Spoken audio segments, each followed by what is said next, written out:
프랑스의 작가 아나톨 프랑스가 지은 타이스라는 장편 소설이 있습니다. 중세 시대에 파푸뉴스라는 수도사가 있었습니다. 경건과 절제의 삶을 살며 많은 제자들을 둔 유명한 수도사였습니다. 어느 날 그에게 소문이 들려옵니다. 알렉산드리아에 춤을 잘 추는 미모의 여성이 있다. 그 여성의 이름이 타이스인데 많은 남성들의 마음을 사로잡는다는 그런 소문을 듣게 됩니다. 그 이야기를 들으면서 파푸뉴스가 이런 생각을 합니다. 나의 영성으로, 나의 경건의 능력으로 그를 변화시키리라. 그리고 이야기합니다. 여인이여, 타이스여, 당신의 아름다움과 젊음은 영원하지 않습니다. 영원한 것들을 추구하십시오. 그 다음 날도 또 찾아갑니다. 그 다음 날도 또 찾아갑니다. 며칠을 찾아가서 이 수도사가 그 여인에게 영원한 것들을 생각해 보라고, 그리고 진짜를 붙잡으라고 권면하는 가운데 여인이 조금씩 마음이 흔들리기 시작했습니다.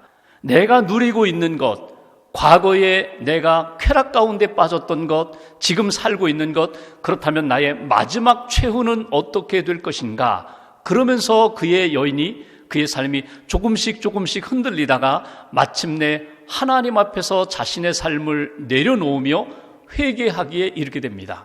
그리고 마음에 다짐을 합니다. 내가 수도원으로 가리라. 가서 내가 경건의 훈련에 힘쓰리라. 자기의 긴 아름다운 금발의 머리카락을 잘랐습니다. 짧은 머리를 하고 수도사를 만납니다. 수도사님, 제가 당신의 말대로 이 세상의 욕망을 끊고 수도원으로 가겠습니다. 수도의 길을 걷겠습니다. 그러자 기뻐하며 좋아할 줄 알았는데 수도사가 깜짝 놀라면서 가로막습니다. 가지 마십시오. 그냥 이대로 여기 계십시오. 가지 말라고. 이 타이스가 만류를 뿌리치고 본인은 수도원에 가서 경건 훈련에 힘쓰기 시작합니다. 세상에 어두웠던 그 모든 삶을 청산하고 하나님을 찾아 경건과 거룩한 삶으로 변화되는 여인. 반대로 경건했던 이 수도사는 세상을 접하다가 오히려 세속의 욕망에 빠져 오히려 아름답지 못한 마지막을 맞게 되었다. 그것이 그 소설의 대략 줄거리입니다. 여러분에게 찾아오는 세상의 욕망은 무엇입니까?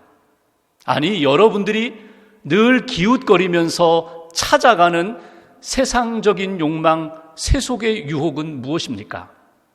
여러분은 세상의 유혹을 만날 때, 세상의 욕망을 만날 때 무엇으로 그 유혹과 욕망을 이기고 있습니까?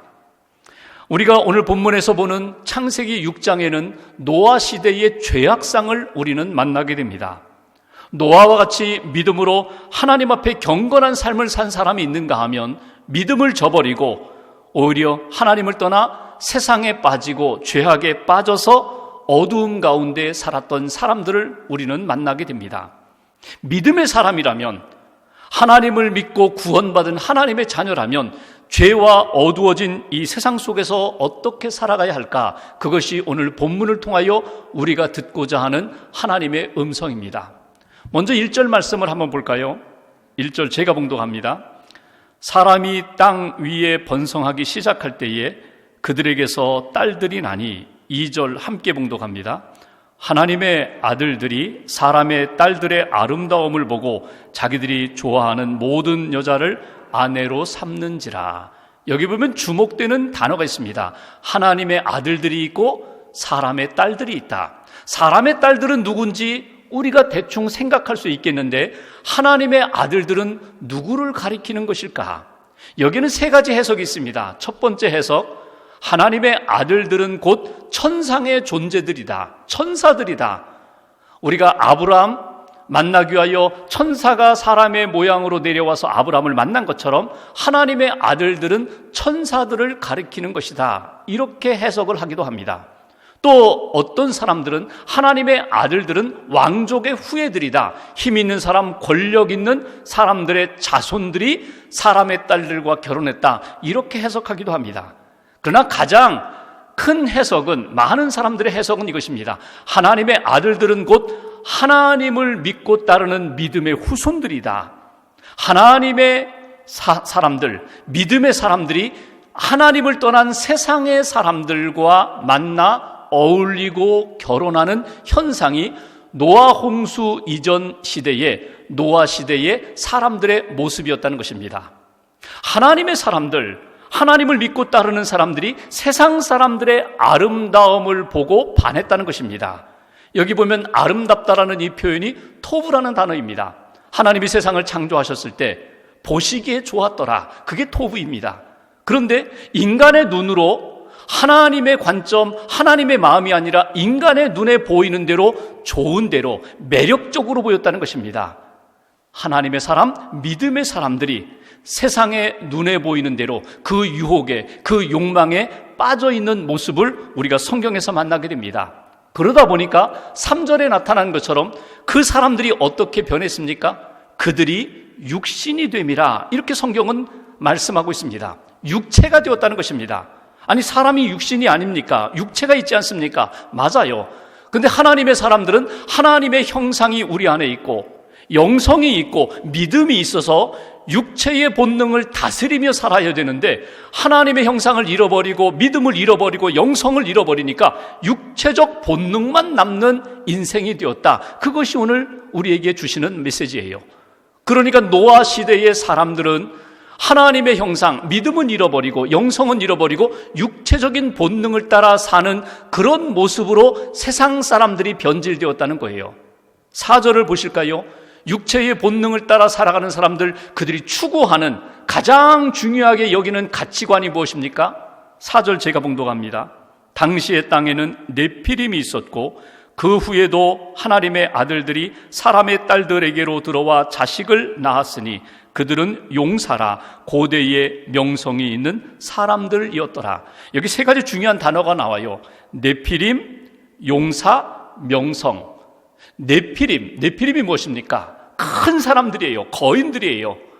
민수기 13장 33절에 보면은 가나안 땅을 정탐하고 온 사람들이 보고할 때 여호수아와 갈렙은 믿음으로 보고했지만 그 외에 10명의 정탐꾼들은 무엇으로 보고합니까? 우리가 가나안 땅에 가보았더니 그곳에는 네피림 후손인 아낙 자손의 거인들이 있었습니다. 그들 앞에 우리는 메뚜기 같았습니다. 이런 표현이 나와요. 그러니까 네피림, 아낙 자손, 그들은 거인을 의미하는 것입니다. 노아 시대의 사람들은 다 거인을 추구했다는 거예요. 네피림, 큰 사람들, 키 크고 잘생기고 멋진 사람들, 그런 사람들을 추구했다는 것입니다. 용사라는 것은 무엇입니까? 힘 있는 사람.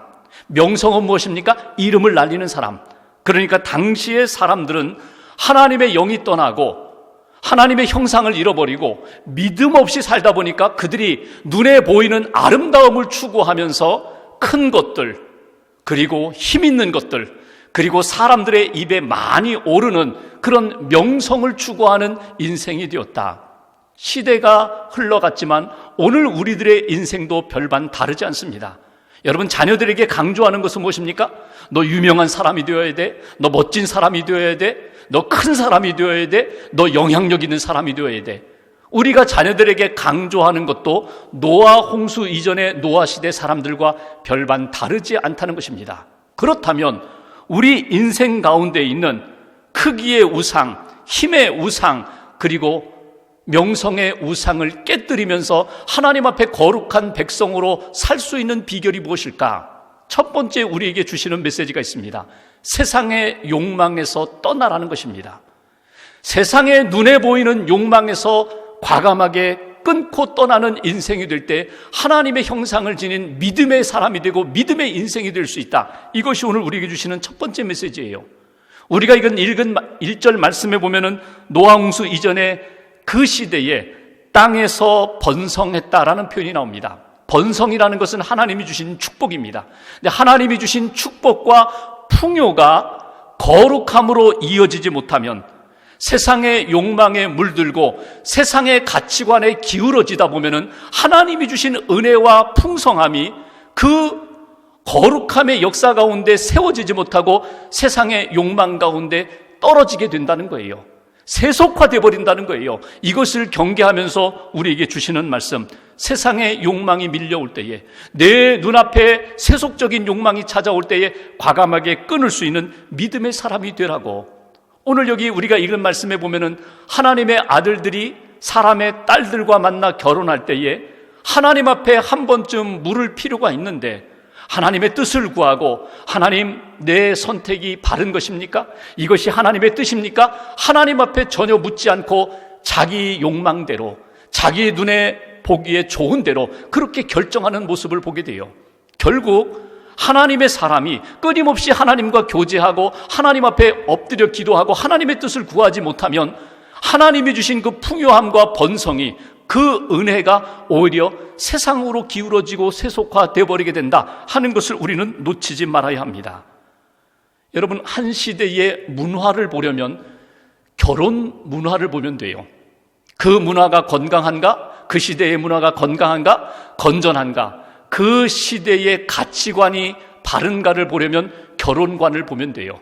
그런데 당시에 노아 시대의 사람들의 결혼관은 오직 눈에 보기에 아름다운 것들, 속에 내면은 별로 관심 없어요. 토부라는 단어가 그냥 내 눈에 매력적인 것만 추구하여 아름다운 것들과만 하나가 되고자 했던 그런 모습들, 큰 것들, 힘 있는 것들, 그리고 다른 사람이 보기에 좋은 매력적인 것만 추구하는 그 모습에 빠져있는 그들의 모습을 보게 됩니다.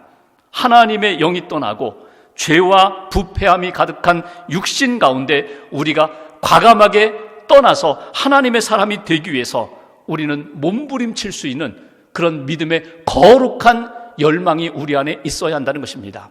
왜 우리가 세속적인 욕망에서 떠나야 할까? 요한복음을 기록한 사도 요한이 요한일서 2장 17절에 이런 표현을 합니다. 이 세상도 그 정욕들도 다 지나가는 것이야. 이 세상 영원할 것 같지만, 내가 보기에 대단한 것 같지만 그거 다 지나가는 것이야. 세상의 매력적인 것, 그 욕망, 그 유혹들 붙잡지 않으면 서운할 것 같지만 다 지나가는 것이야.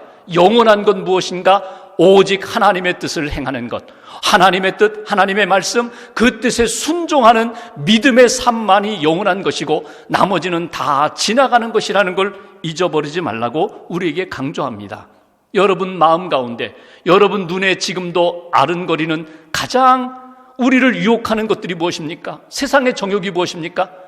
큰 것에 대한 것, 힘 있는 것에 대한 것, 그리고 다른 사람이 부러워하는 것, 그 모든 것들을 떨쳐버리기 위해서 우리가 해야 할 일이 있어요. 십자가를 붙잡으십시오. 십자가의 복음을 붙잡으십시오. 십자가를 붙잡으시면 여러분들에게 찾아오는 세상의 욕망을 이겨나갈 수 있습니다. 극복할 수 있습니다. 십자가의 복음으로 무장할 때만이 우리가 하나님이 기뻐하시는 하나님의 형상을 회복한 사람답게 거룩함을 지킬 수 있다. 이것이 오늘 저와 여러분들에게 주시는 첫 번째 메시지입니다. 두 번째로 5절과 6절 말씀을 보십시오. 제가 5절 봉독하겠습니다. 여호와께서 사람의 죄악이 세상에 가득함과 그의 마음으로 생각하는 모든 계획이 항상 악할 뿐임을 보시고, 6절 함께 봉독합니다. 땅 위에 사람 지으셨음을 한탄하사 마음에 근심하시고. 여기 5절에 보시면 하나님이 세상을 보셨다는 거예요. 하나님이 사람들을 보셨다는 거예요. 하나님이 보신 세상은 어떤 세상입니까? 이미 죄악으로 물들어진 세상, 죄악이 가득한 세상. 그 세상 속에 살아가는 사람들은 어떻다고요? 그들이 마음에 계획하는 모든 것들이 악으로 가득 찼다는 거예요. 죄악이 가득한 세상, 악함의 역사가 가득한 그 사람들을 바라보면서 주님이 너무너무 안타까워 하십니다. 원래 내가 창조한 세상은 이런 모습이 아닌데, 내가 원래 창조했던 그 사람의 모습은 이런 모습이 아닌데, 그리고 안타까워하셨다는 거예요.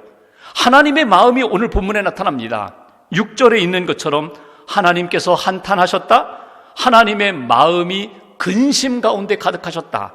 또 7절 마지막 부분에 보아도 그것을 지으셨음을 한탄하셨다. 하나님의 마음을 우리가 오늘 본문에서 보게 됩니다.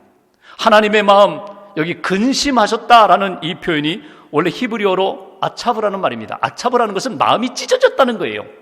마음이 너무나 아프다는 거예요. 어두운 세상을 바라보며, 죄악의 세상을 바라보며, 거룩함을 지키지 못하는 사람들을 바라보며 하나님의 마음이 너무너무 아프셨다. 마음이 찢어지셨다.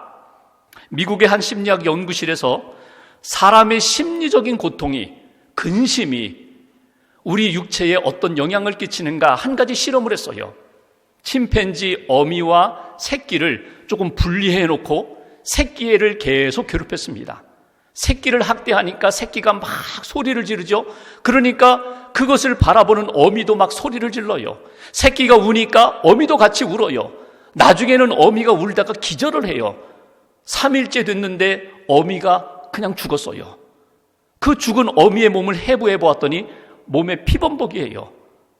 창자가 끊어졌어요. 찢어졌어요. 칼로 자른 것처럼 애간장이 끊어지는 그런 아픔. 여러분, 하나님의 마음이 그러셨다는 거예요. 이 세상을 바라보시면서 죄악 가운데, 그리고 어두움 가운데 가득한 세상과 사람들을 바라보시면서 하나님의 마음이 그렇게 아프셨다, 가슴이 찢어지셨다, 한탄하셨다라는 표현이 나옵니다. 이 한탄이라는 말이 감정적으로 그냥 후회했다, 슬퍼했다, 그 정도가 아닙니다. 이 한탄이라는 마음, 하나님의 마음 속에는 죄인을 회복시키기 위하여 간절히 원하는 하나님의 사랑하는 마음이 담겨 있어요. 그러니까 어떤 학자가 이런 표현했습니다. 이 한탄이라는 단어는 경영학 회계학에서 손실과 회복이라는 개념을 가지고 우리가 이해하면 더 분명해진다. 회계학에서 어떤 회사에 쭉 회계 정리를 하다 보니까 큰 손실이 났어요. 일부러 손실을 내고자 한 것도 아닌데 큰 손실이 났어요. 그런데 이 손실 난 것을 보고 원상복구하고자 하는 간절한 마음, 내가 어떻게 해서든지 다시금 원상복구해야지, 이 마음과 노력이 한탄이라는 거예요. 그러니까 하나님의 마음이 세상을 바라보고 죄악 가운데 있는 우리들을 바라보면서 너무나 가슴이 찢어지듯이 아파하시면서 내가 회복할 거야, 내가 가만두지 않을 거야, 내가 다시금 처음 창조했던 그 세계로 내가 다시금 원상복구할 거야 하는 그 간절한 마음, 사랑의 마음이 오늘 하나님의 마음이라는 것입니다. 그래서 오늘 두 번째 우리가 하나님의 메시지를 듣게 됩니다. 하나님, 하나님의 마음을 품게 해주세요. 하나님의 마음을 알게 해주세요. 하나님의 마음을 붙잡게 해주세요. 그 하나님의 마음은 무엇입니까? 우리를 구원하고자 하시는 하나님의 마음. 하나님은요, 죄에 대하여는 단호하십니다. 타협이 없으십니다. 공의의 하나님이 죄에 대하여는 반드시 심판하십니다. 그런데 그 죄를 품고 있는 죄인에 대하여는 하나님이 너무너무 불쌍히 여기셔요. 긍휼히 여기셔요. 사랑하세요.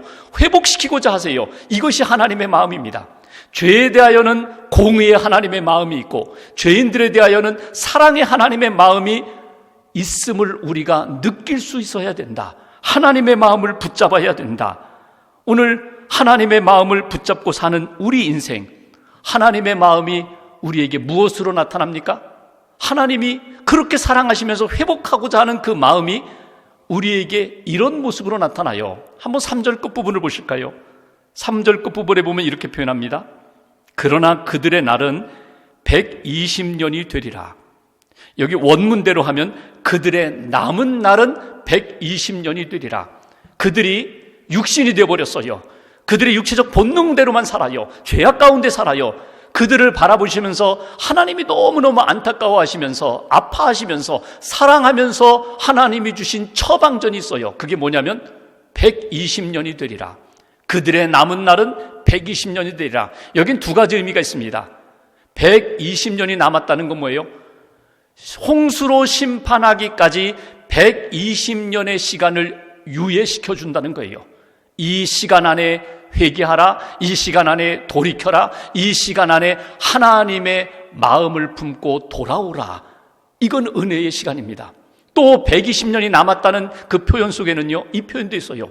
노아 홍수 이후에는 그 전에는 800년, 900년을 살았던 인생이 이제는 100년, 120년이다. 그 두 가지 의미가 있어요.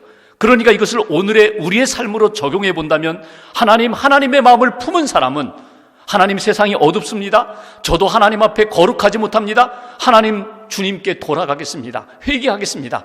하나님의 마음을 품은 사람은 우리에게 남겨주신 이 시간 동안에 120년이라는 시간, 아니 내 인생의 남은 시간, 살아있는 오늘이라는 시간 속에 하나님, 저는 회개하며 돌아가겠습니다. 하나님, 저는 하나님이 부르시는 그 날까지 하나님 앞에서 믿음의 삶을 살고자 몸부림치겠습니다. 이것이 오늘 하나님이 주신 은혜의 시간입니다. 하나님께 돌아오십시오. 하나님의 마음을 품으십시오.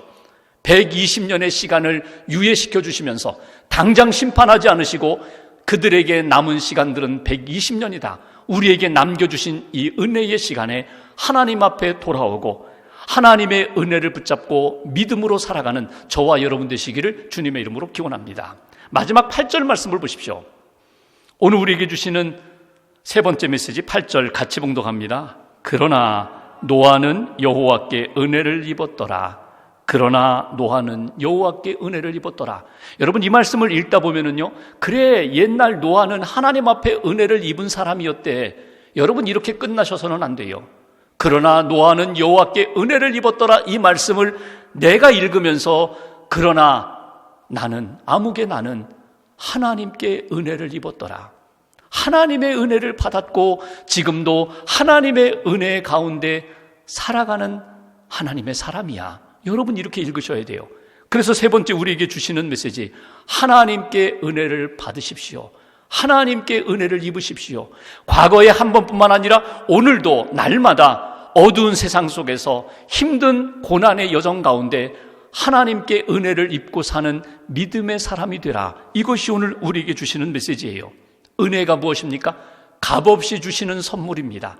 자격이 있기 때문에 받는 것이 아니라 자격이 없음에도 불구하고 하나님이 우리에게 주시는, 베풀어 주시는 사랑이 은혜입니다. 노아 시대 세상이 어두워요, 부패해졌어요, 타락했어요. 그 세상으로 인하여 마음이 흔들리지 아니하고 노아는 하나님께 은혜를 입었더라. 하나님께 은혜를 입고 보니까 9절 말씀 보실까요? 노아의 인생은 어떠했다고요? 9절 제가 봉독합니다. 이것이 노아의 족본이라. 노아는 하나님의 은혜를 받은 노아는 의인이요 당대의 완전한 자라. 그는 하나님과 동행하였으며, 여기 의인이다, 완전한 자다, 하나님과 동행하는 인생을 살았다. 여러분 이걸 거꾸로만 적용하지 마셔야 돼요. 물론 우리가 하나님 앞에 믿음으로 나아가고 하나님 앞에 회개하고 거룩한 인생을 살고 온전한 삶을 살면 하나님이 우리에게 풍성한 은혜를 베풀어 주십니다. 세상과 짝하지 않고 하나님과 동행하며 하나님께 가까이 가면 하나님이 하늘의 은총으로 우리에게 덧입혀 주세요. 그런데 오늘 노아가 하나님의 은혜를 받고 살았던 모습을 잘 보십시오. 순서가 중요해요. 하나님의 은혜를 입었더니 믿음으로 하나님이 기뻐하시는 의의 길을 걸어갈 수 있었다. 하나님의 은혜를 입고 보니까 부족하고 허물 많고 연약하지만 하나님 보시기에 아름다운 온전한 삶을 살 수 있었다.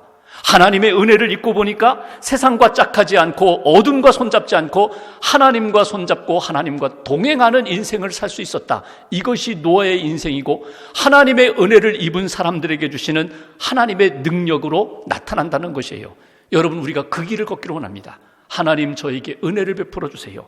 하나님이 은혜를 베풀어 주시면 저 의의 길을 걸어갈 수 있습니다. 하나님 은혜를 베풀어 주시면 하나님 온전한 삶을 살 수 있습니다. 하나님과 동행하며 하나님을 기쁘시게 하는 인생으로 살 수 있습니다. 이 고백과 이 믿음으로, 그리고 하나님이 부어주시는 은혜 가운데 역사의 아름다운 체험으로 여러분의 삶에 나타나기를 주님의 이름으로 기원합니다. 여러분 우리는 누구입니까? 우리는 하나님의 은혜로 사는 존재입니다. 하나님의 은혜를 입으면 감당하지 못할 문제가 없습니다. 감당할 수 있는 능력과 힘을 하나님이 주십니다. 하나님의 사람은 하나님의 은혜로 살아가는 존재라는 것, 어제만이 아니라 오늘도 내일도 하나님의 은혜를 받을 때에만 하나님의 형상을 입은 자답게, 회개하고 거룩함을 회복한 사람답게 하나님 앞에서 살아갈 수 있을 것입니다. 여러분 오늘도 기도하시면서 내 눈에 보이는 세상의 욕망에 물들지 않고 오직 거룩함으로 하나님만 붙잡고 십자가만 붙잡고 그 복음 안에서 하나님 기뻐하시는 길을 오늘도 한 주간도 걸어갈 수 있게 해달라고 기도하시면서 은혜의 사람으로 다시 한번 거듭나는 저와 여러분 되시기를 주님의 이름으로 기원합니다.